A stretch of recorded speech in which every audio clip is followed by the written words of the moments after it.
Edgar Allan Poe, A True Story in Shadows. The streets of Baltimore were cloaked in fog that October evening of 1849. Gas lamps flickered weakly, as if exhausted by the weight of night. In a narrow alley, half-conscious and dressed in clothes that weren't his, a man lay crumpled against the cobblestones.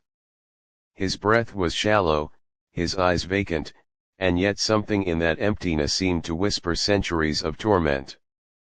That man was Edgar Allan Poe, the poet who had taught America that beauty could live inside darkness, yet who could never escape the darkness of his own life. Orphaned by fate. Poe's life began with loss.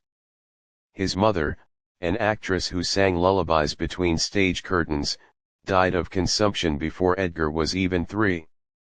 His father, a drunkard with no strength for love or responsibility, vanished before that. The boy was left to the mercy of strangers.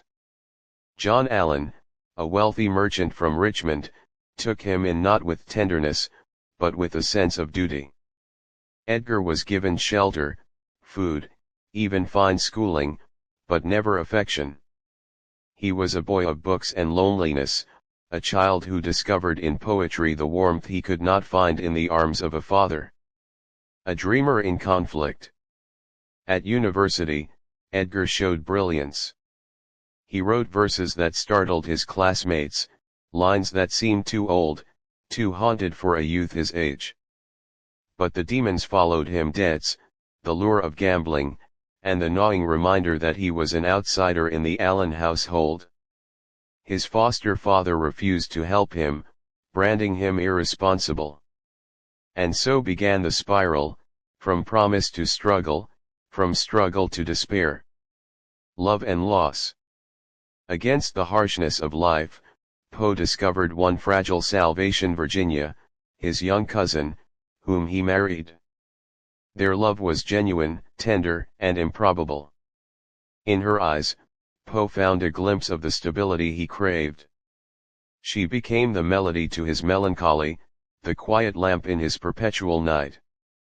But fate, relentless, took her too. Tuberculosis drained her away slowly, and Poe, helpless, watched the only true anchor of his soul slip into death's arms. The grief hollowed him further. His writings grew darker, sharper, each story a scream disguised in elegance. Haunted success. By the 1840s, Poe had carved a name for himself in American letters.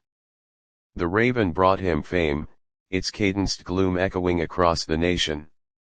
Editors sought him, readers admired him. Yet, recognition brought no fortune. America adored his genius but offered him pennies in return. He lived in poverty, borrowing, wandering from city to city, his health and mind unraveling. Alcohol became both refuge and executioner. He wanted greatness, but life gave him hunger, rejection, and betrayal. The last mystery. And so, on October 3, 1849, Baltimore found him, a man who had written the most chilling tales of premature burials and restless souls, now himself caught between life and death in an alley. His clothes belonged to another man, his identity seemed stolen. Some whispered he was a victim of cooping, a brutal practice where gangs kidnapped vagrants, forced them to drink, and made them vote multiple times under different disguises. Others believed his heart, already broken, had simply given up. 4 days later, in a hospital bed, Poe muttered delirious fragments of prayers and names. On October 7, he died at the age of 40. No wealth. No family. No monument. Only a question mark as haunting as his tales. Legacy in the American shadow. And yet, what he left behind was not silence. His words, strange, obsessive, morbidly beautiful, seeded the soil of American literature. Writers like Lovecraft, Baudelaire, and even Arthur Conan Doyle would follow the path he carved.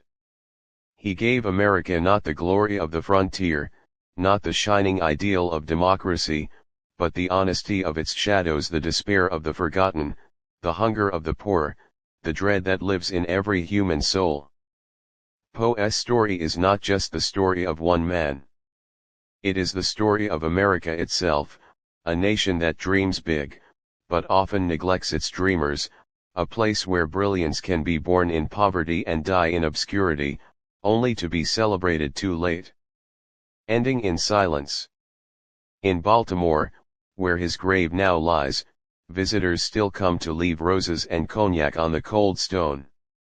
They whisper verses from the Raven, or stand quietly, listening for an echo of the man who once made horror poetic.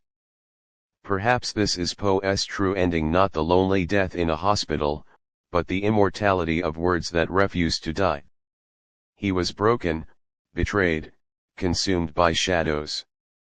Yet through it all, Edgar Allan Poe gave the world something eternal, the reminder that beauty can live even in darkness, and that sometimes the truest stories are written not in triumph, but in tragedy.